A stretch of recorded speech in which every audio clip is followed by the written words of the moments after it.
Hello everyone, this is EMDSD14R and this is how to install DCC in your HO locomotives. That's right, I finally had the time to actually make a tutorial on how to do DCC installation in HO locomotives.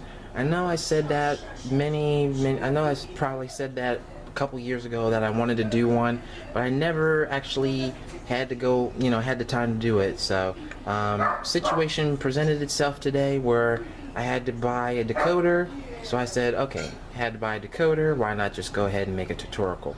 Let me explain several things.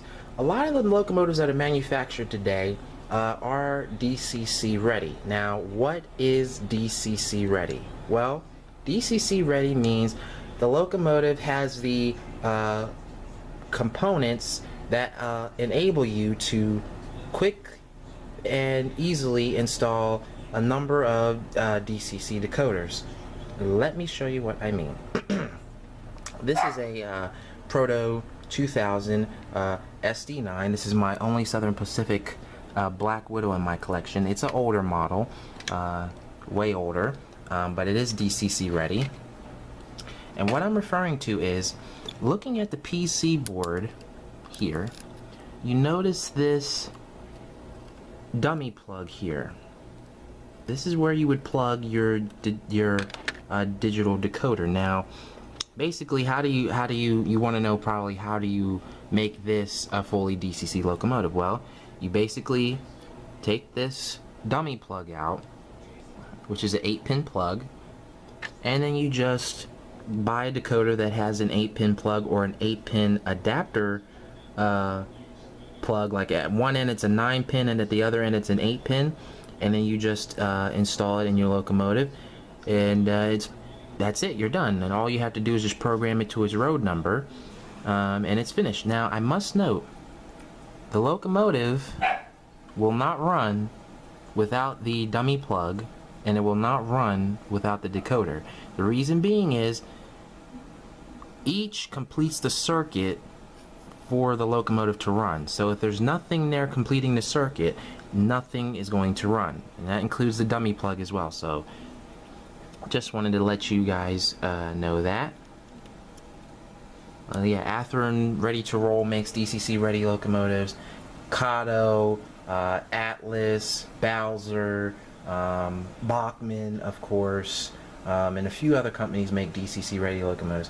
Now you're probably wondering, what about non-DCC locomotives? Well, let's go over to this CSX Jeep 50 here. Let me put this shell back on. This is my only stealth gray unit in my collection. Okay, now this is your typical Athearn blue box mechanism here.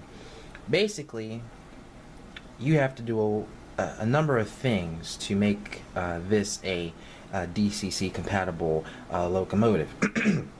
First off, in order to do that, you have to isolate the motor from the frame. Now, there's two ways you can do this. The copper tabs on the underside, you can either remove the copper tabs that actually connect to the frame, which basically is like the grounding point for the motor, or you can just bend them back up and use double-sided stick tape on the underside of the motor, so that insulates it. That's step one.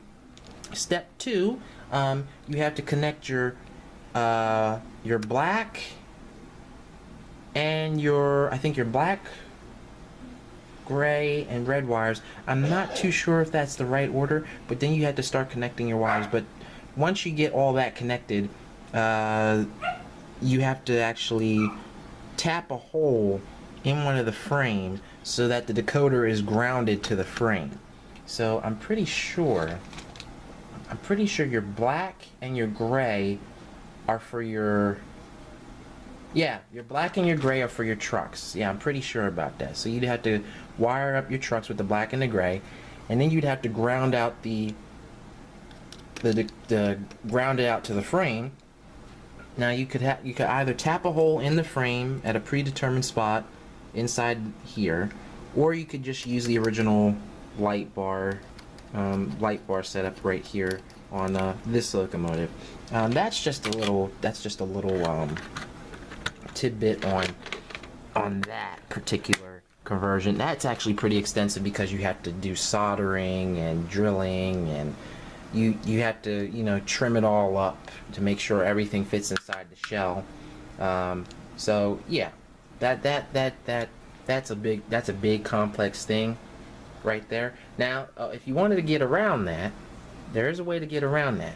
You can actually buy motors that already have the PC board attached to them that are DCC ready, and the one that comes to mind first off is Athearn ready to roll motors and Athearn Genesis motors. Now, Athearn is specifically offering motors now that you can repower your blue box engines. They come with pretty much everything, and all you have to do is just take your old motor out, like I showed you here, install that motor with the PC board, and then you're pretty much basically just turned your blue box into a DCC ready locomotive. All you have to do is just buy the decoder, put the decoder in, program it, and then you're ready to go. So Athearn's actually starting to do that now. I mean, you could order them before, but now they're actually offering it as another option on their website. I think it's on their website, but I know they're offering it. That's 100% guaranteed. This is another Atlas engine that's also DCC ready. This is an X Burlington Northern SD24. It's been rebuilt into an SD24R for my freelance ER&W railroad. That's another engine. Now let me show you what the Athearn mechanism looks like. Let me show you what that looks like. This is my ready to roll Athearn P42 number 108, and this is pretty much this is basically what the mechanism would look like of a DCC ready ready to roll motor. But the Athearn Genesis motor is pretty much identical to this in every way.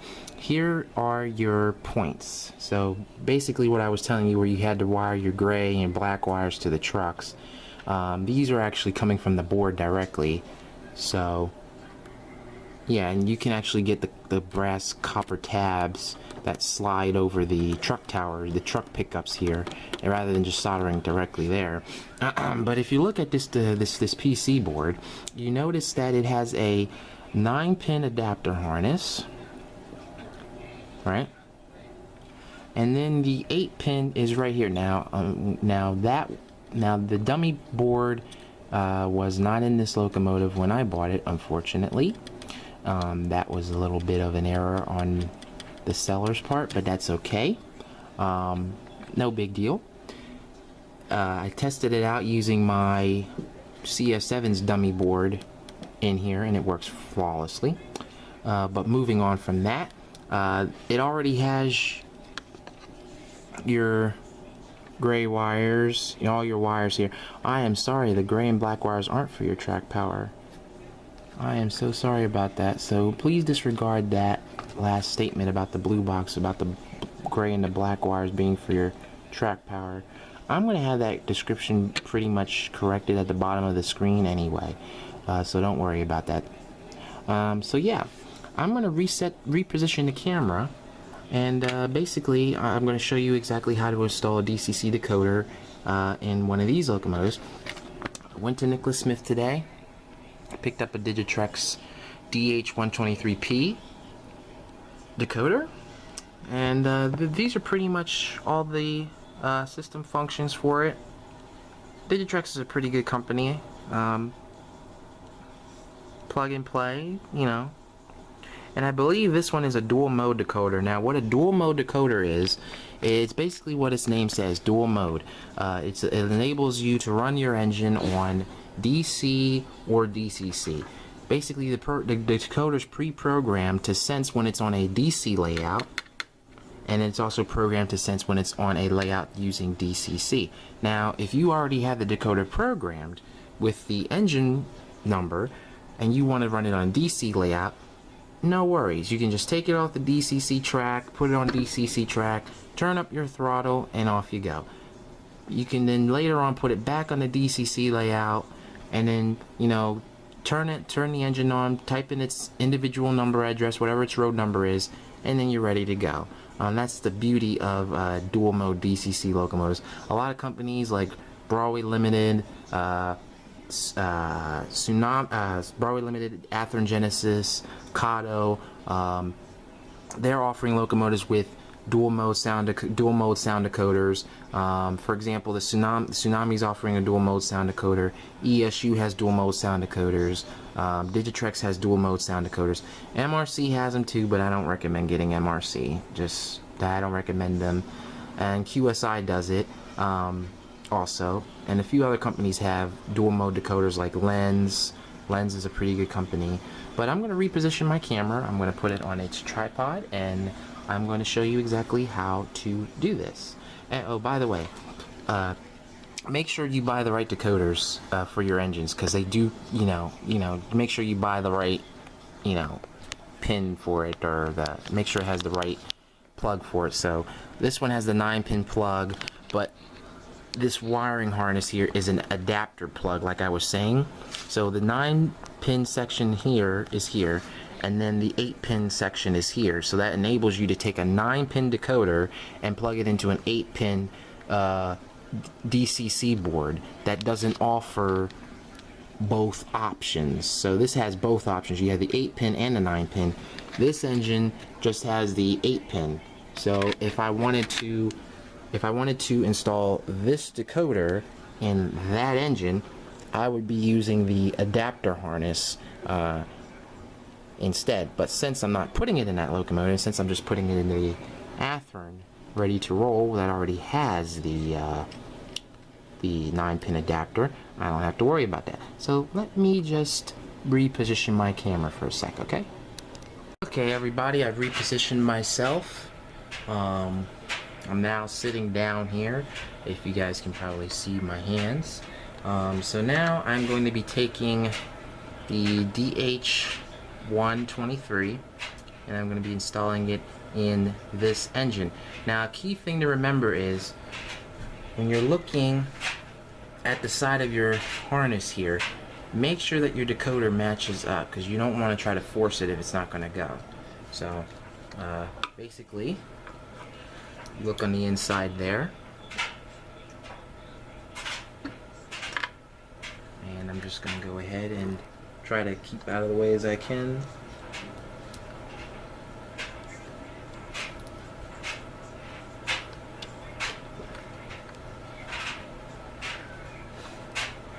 You want to make sure that is a good solid connection between the plug and the decoder.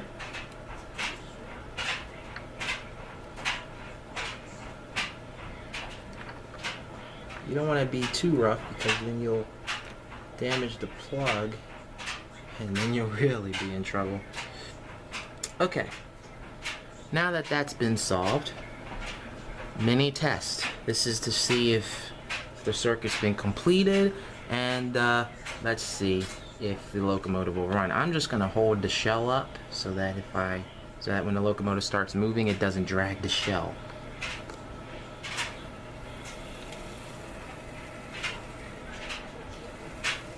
Voila!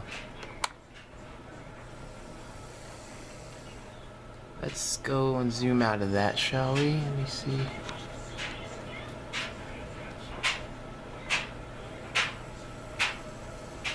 So it does work. So let me just double check something. I need to see if I'm showing this to you guys.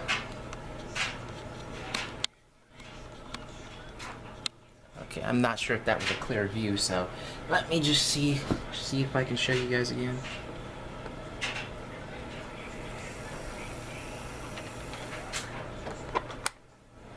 And that's a key thing to check with your dual mode decoder.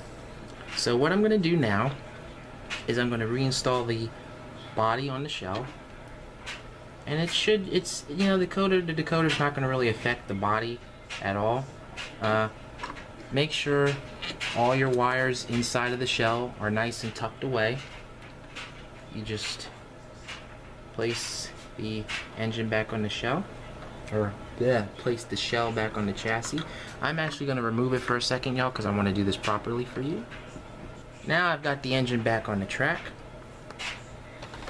Oops, not quite.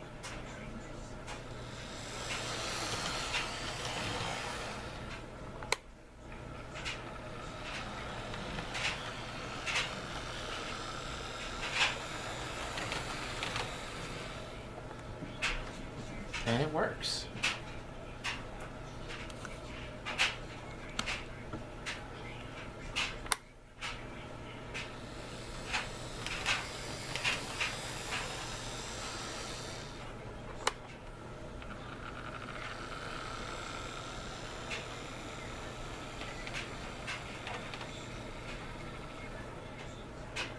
I might have to double check something because the lights are technically supposed to be coming on.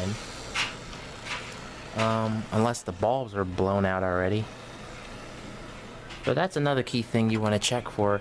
Make sure everything's working, your lights and whatnot. But I don't smell anything, I don't see anything. So more than likely, the bulbs are just probably burnt out in it. But yeah, that's basically the gist of how to take a DCC ready locomotive and install DCC. And let me do a close-up of the adapter plug for you. This is the adapter, and they put the 8-pin section. See, here's the 8-pin section. So yeah, that's pretty much the gist of it. Follow your instructions for the DCC programming. Don't throw this away. You will need it. It's good to show you, you know, it shows you exactly what it's capable of doing, what brands of DCC systems to buy, and a whole lot of other cool and interesting things. I'm really impressed. This is actually, I'm not even kidding, that's the very first decoder that I actually bought. These are the instructions right here. It tells you carefully remove the locomotive shell from the frame. Notice the orientation of the shell to the frame so you can reinstall it correctly. So yeah, it tells you, basically it gives you everything you need right here. So it says these are what you should look for, you know, for full details of wiring, 12 volt and 1.5 lamps and LEDs. Lamps draw more than 80 mA when running and require 22 ohm to a 1/4 watt resistor in series with the directional light function. Lead protect to the decoder. So yeah, it gives you all the instructions here. I'm definitely gonna keep this. So yeah, I just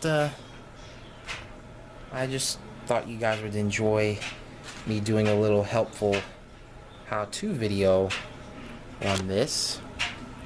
That was actually pretty painless, if you ask me.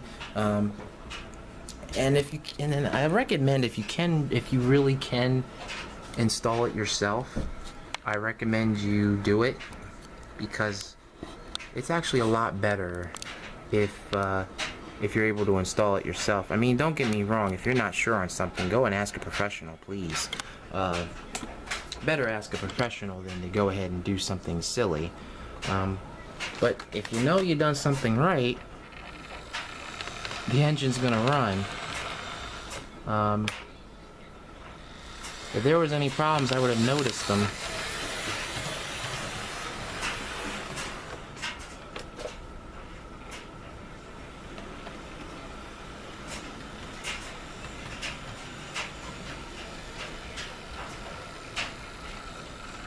Alright guys, hope you enjoyed the video. Bye! And if you have any questions, feel free to ask. I will do my best to answer them, but I hope this sheds some light on how to install the decoders, what you need to do, and the brands as far as the variety of them are out there.